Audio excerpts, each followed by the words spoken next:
Welcome to Living the Dream Iowa Life. I'm your host, Hanna, and each weekday we'll share enthusiasm for what's possible and dive into the stories of Iowans living their dream lives right here in the heartland. Whether you're chasing a big goal or just looking for a little inspiration, we've got you covered. Let's change the world together. This is Living the Dream Iowa Life. Let's go. Heyo, welcome to Living the Dream Iowa Life podcast. I am your host, Hanna, and it's so great to be here with you today.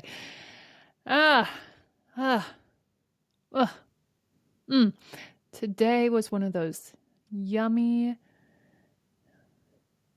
summery fall days before it turns fall.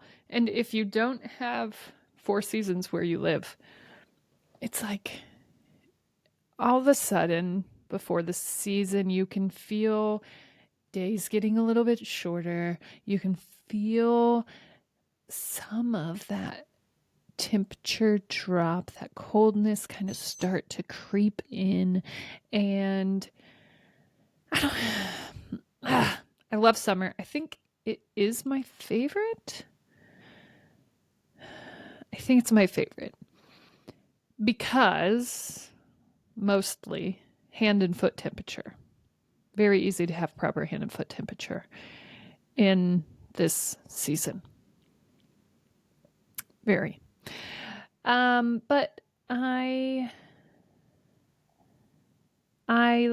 love summer, but I hate how summer everyone kind of sticks to themselves, right? We're going on family vacations and we're off by ourselves doing our little things with our little groups, and that's great. But once it's fall, it seems like everybody's back together. The gang's back together again. Let's go! And we're doing football games together, and we're hanging out on weekends, and we're doing things. It's this school pride type moment. We remember the homecoming. It's so nostalgic and delicious, and I love it. I love it. And so here we are doing things, making these things happen and living our best lives doing all of it. So I'm just appreciating, so grateful for such a lovely day today. I did not get outside enough, but I am going to make sure that I get in a walk tonight. Not sure when. Had to catch up on my show. Have to do some more writing. Get to do some more writing. So excited. Scrapbook number 2. I know this is at least the 4th time. But I feel like there was somewhere that I needed to get that I hadn't gotten to, where this book wouldn't quite be where it needs to be from a message standpoint. So that leads us to today's question. Do not worry. I got a question for you. And today's question is, what is something that you've always wanted to explore? And this is a pretty broad question, and it's intentional. What is something you've always wanted to explore? Whether it's a place, whether it's a job, whether it's a hobby, what is something you've always wanted to explore? And mine recently is so earth-shattering in so many ways. It's just like domino. I can't even with this life. Saturday, I'm walking to work. It's about 5 a.m. in the morning to go and open the coffee shop that I get to serve coffee at a couple mornings a week, which is such a delicious existence. I love doing something where I get to connect with my community, but I also really love how I know how to do all of the things. There are checklists. It is mindless. I know how to do these things. I know how to clean. I know how to make the drinks. I know how to make the sandwiches. I know how to do these things. And at the end of the day, like if I did these things, then I did an okay job today. And everything else that I do, literally everything else that I do, boxes can be halfway checked. I mean, I, with my 5 and 5 planner, save myself a lot of heartache, but often as a business owner, there's just so many things that while they're not on your list, they definitely are on your mind. So I love kind of the reprieve that this new job gives me. It gives me a way to just go do and enjoy. And I kind of just picked it up because they needed someone. And at that point, I wasn't really working all that consistently. So they helped me keep some bills paid. And now I'm like, I don't know. I just enjoy this. I enjoy it. So I'm walking to the coffee shop, and the red glow of the Quick Start sign must have just graced some sort of spiritual message into my brain. And I don't even know what I was thinking about before I came upon this, but I realize the chakras are the cycle. And in my first book, I briefly talk about the phases and I wrote them down. And at that point, I thought, this is the point of these books. Like, there will be phases. There is a phase because I'm actively researching. And no, if you are one of my friends or my siblings or someone in my stratosphere, I'm not like, oh, where are they at from where are they at? What phase are they in?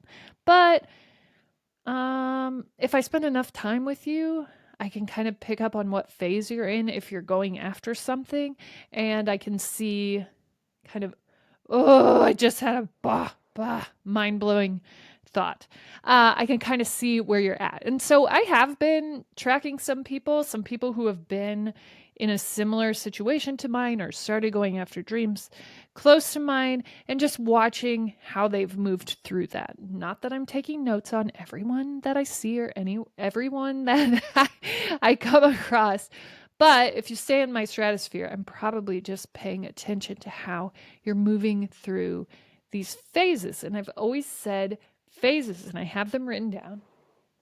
And I'm going to pull them up because I didn't actually count them the other day. And maybe that matters. So, handwriting. This is how I find them. Terrible file keeping. Okay.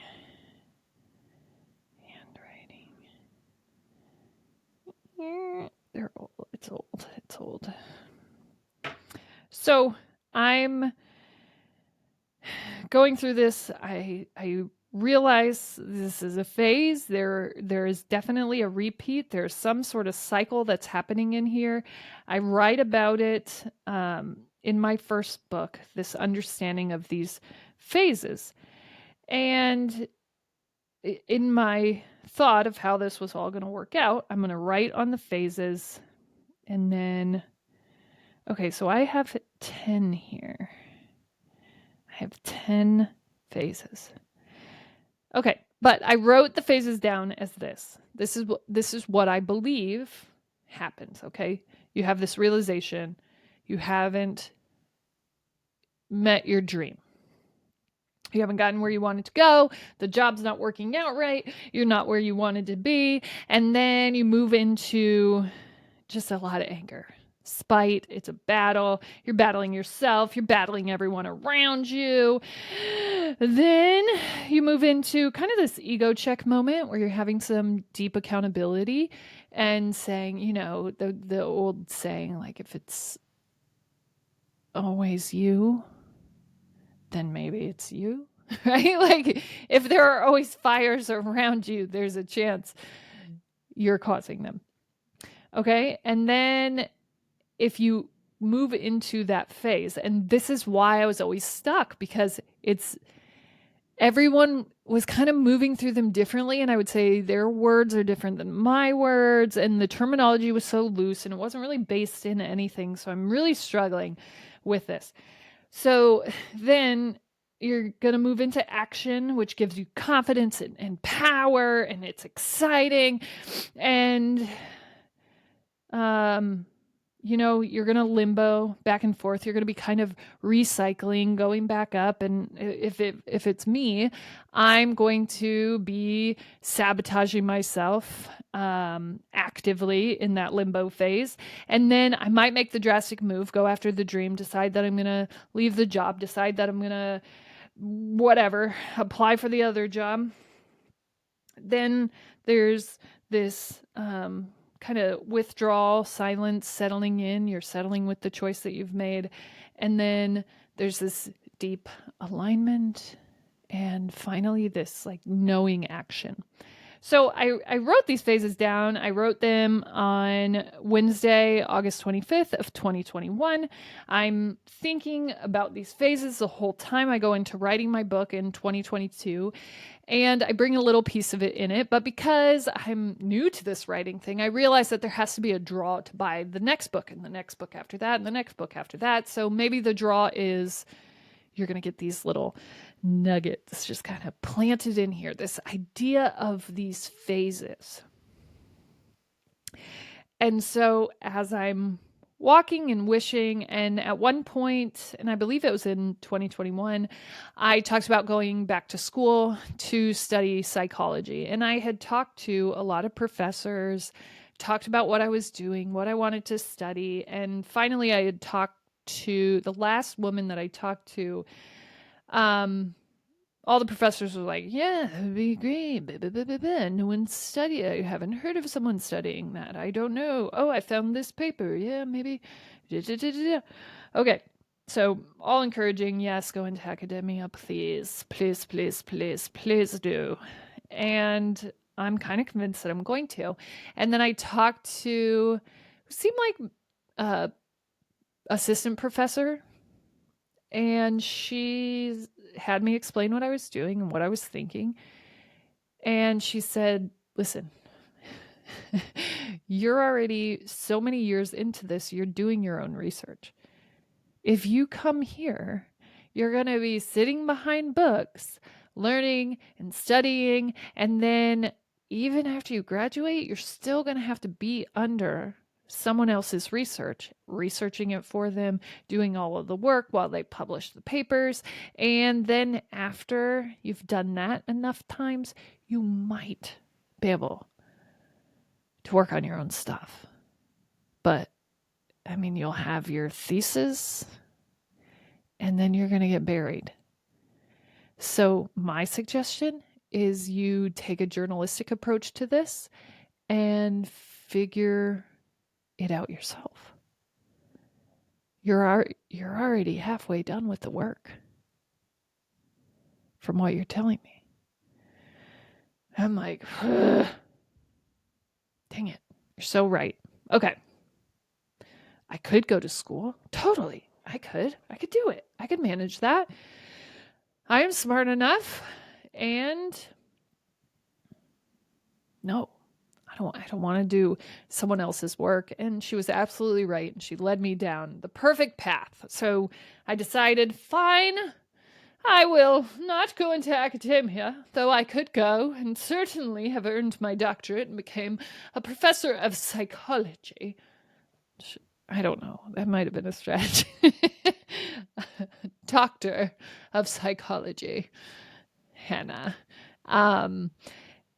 And instead of doing that, I just decided that I'd go journalistic. I would do my own research. I would do my own studying. I would trial things. I would test things out on myself. And instead of sitting and trialing and keeping numbers, I would just start working with dreamers and see kind of what I picked up and what happened and what they looked like and how they moved and what shook them and what didn't and all these things.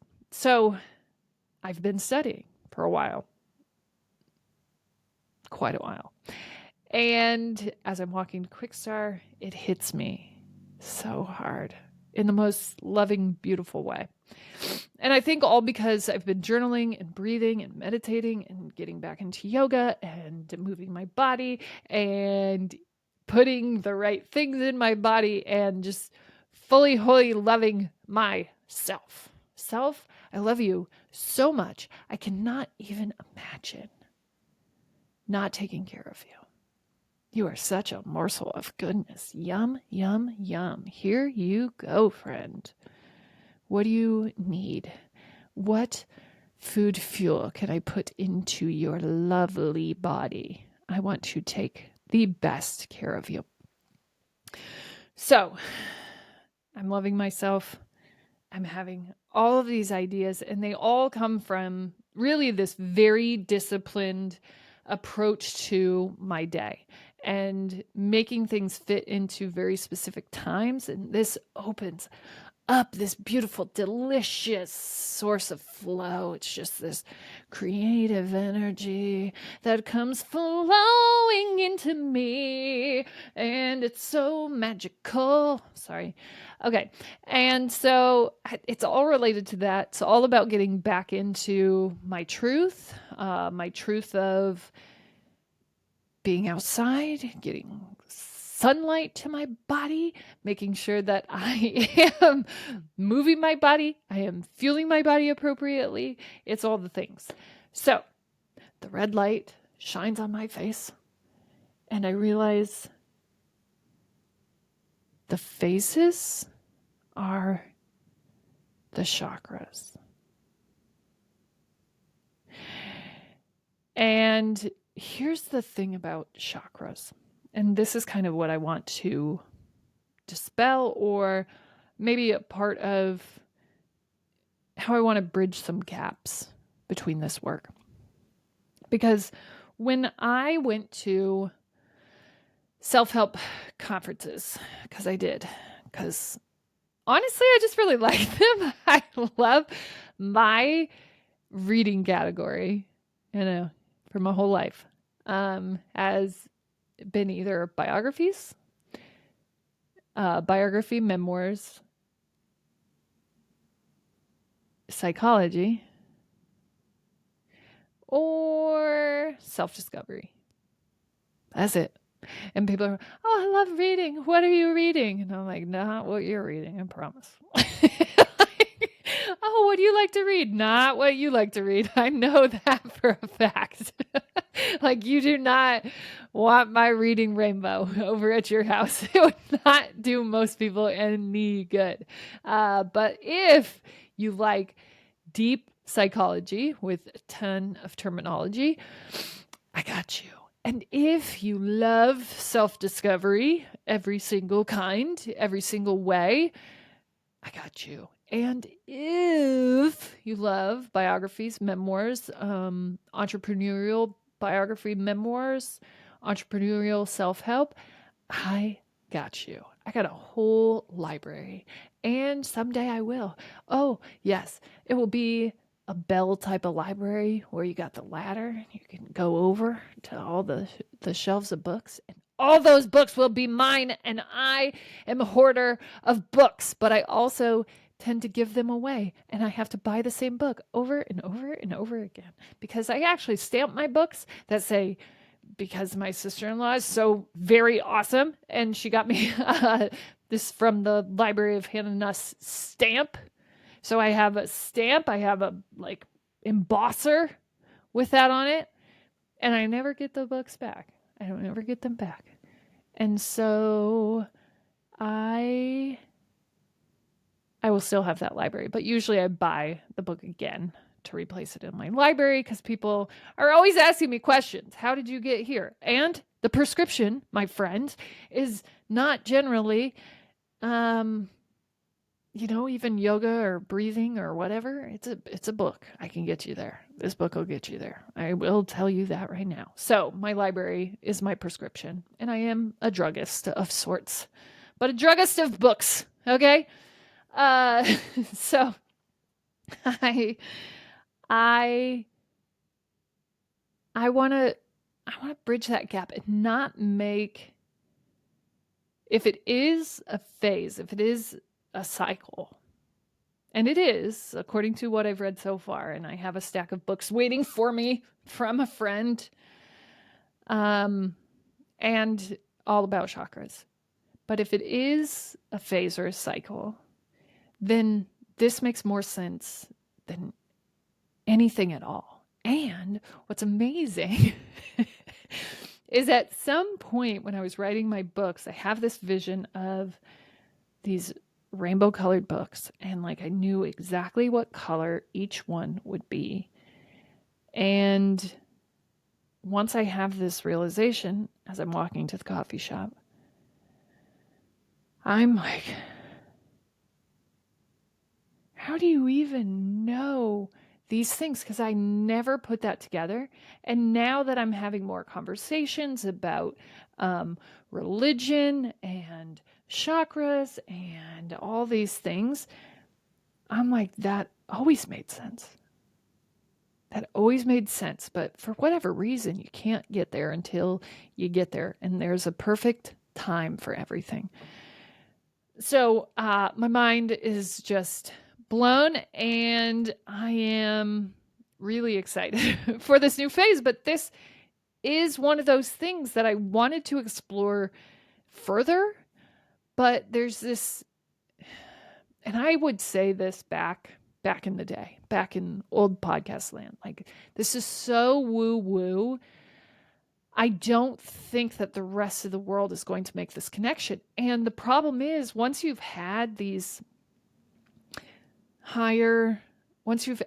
higher spiritual realms, whether you do that through breathing practices and meditation, or you do that through different kinds of hallucinogens or drugs, like however you get there, once you get there,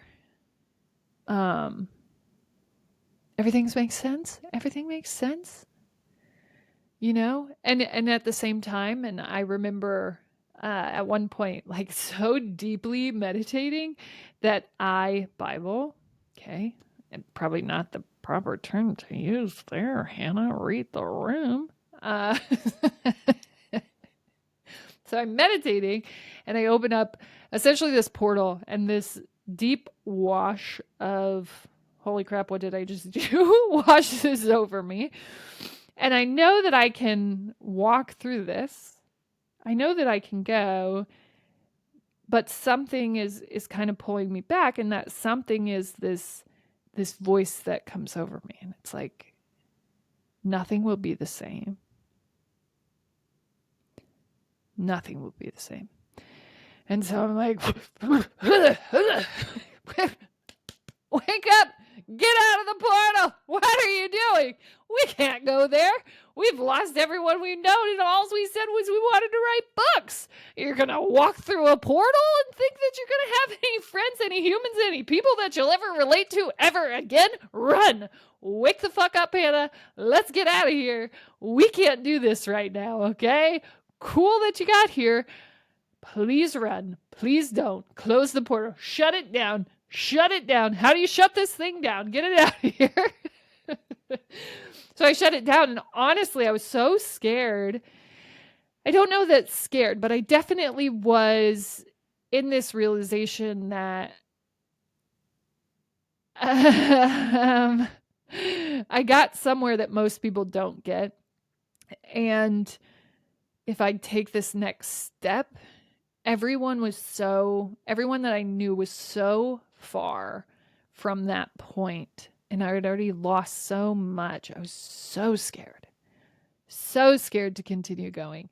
And so I ran away from that and really kind of stopped practicing everything very consistently. It was that scary. It was serious. I was like, actually, this is probably the first time that I've actually talked about that experience. And it kind of just shook me in a different way. And I knew something, I had hit on something, but I do think once you've experienced that, yes, everything seems woo woo, but every time that you talk about it, people kind of, all right, you kind of gone too far.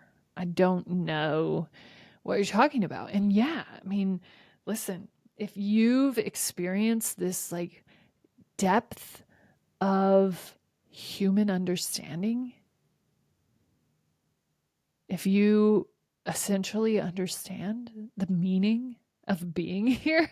I don't know if that's where that portal takes you, but that's what it felt like. Like you're not going to understand the world anymore should you take this next step. Okay, I don't want to do that. But if you're comparing that deep level of understanding with human existence to scrolling on your phone, looking at, I don't know, people doing dances and like wanting to buy things. And there's no judgment because I think we all entertain ourselves. Obviously, like I'm meditating and opening portals. Like we all got our things, okay? So if that's yours, that's perfectly fine. But I'm just kind of going, okay, it's drastically different. Consumerism and kind of our normal culture is just a completely different understanding of what's going on here. And so I have always wanted to understand this deeply. The second that I started kind of this yoga journey, this idea, this understanding of spirituality and all of those things, I wanted to dive into it. And probably right as I was getting real deep into it was around the time that tra-la-la, we opened a portal that we shall not return to at that moment.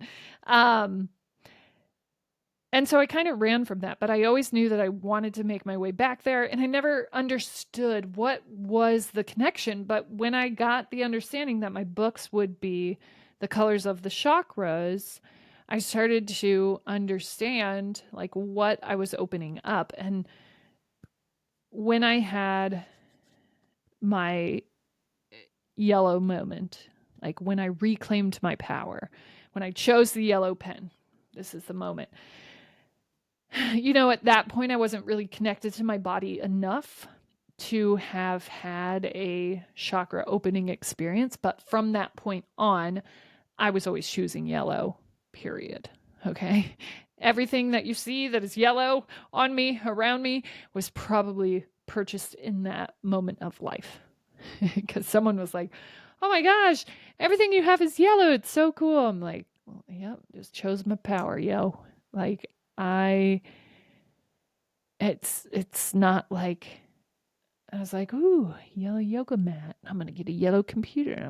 No, I just kind of bought them all in that same season, just really needing that color around me because I had no way to access healing, but it needed to happen. And so that is the yellow book. That is the little yellow book, my friends, right? Solar plexus, let's go. Well, then, and we're working on the green book right now, I have this, again, deep meditation where I have this heart opening.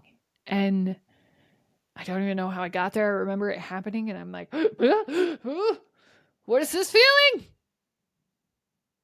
It's like radiating heat all through my body after this open, just like sending this.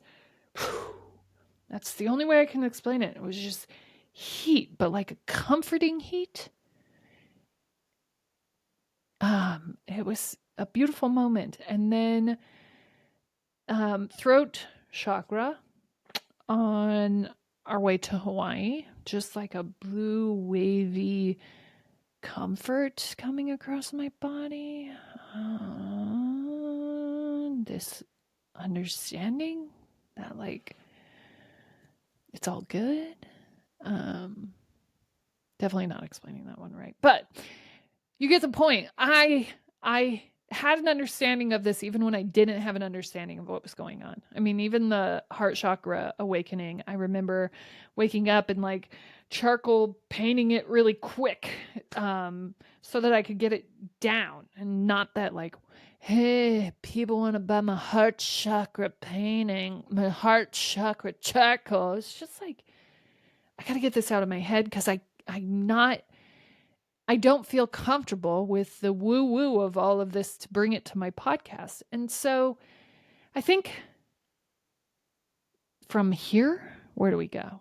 All right, I'm going to explore this because I have been wanting to explore it for a while. And that's my challenge to you. What's something that you've wanted to explore? Is it writing? Is it singing? Is it dancing? Is it piano? Yes, I want a piano. Is it photography? Yes, I want a really nice camera. Yes. Okay, what else do you want to explore? Mine as well. Chakras and a deep understanding of that. And how do we make that something that's more approachable, something that you can apply without having to get into the woo woo if that's not your thing? Right? Because no matter what, if you are a human being on this planet, you have these energy spheres, circles, but you have it. And if you don't understand that and you're not aware of that, because you're like, whoa, chakras, that's a little woo woo. I don't know about all that. Don't be crazy, Hannah. It's still controlling your life, regardless of your awareness. And so if we kind of take some of the stigma out and we talk about it in a cycle sense, where could we get humankind? Oof. As always, you're smart, you're strong, you're beautiful. What are you going to do? You're going to change the world.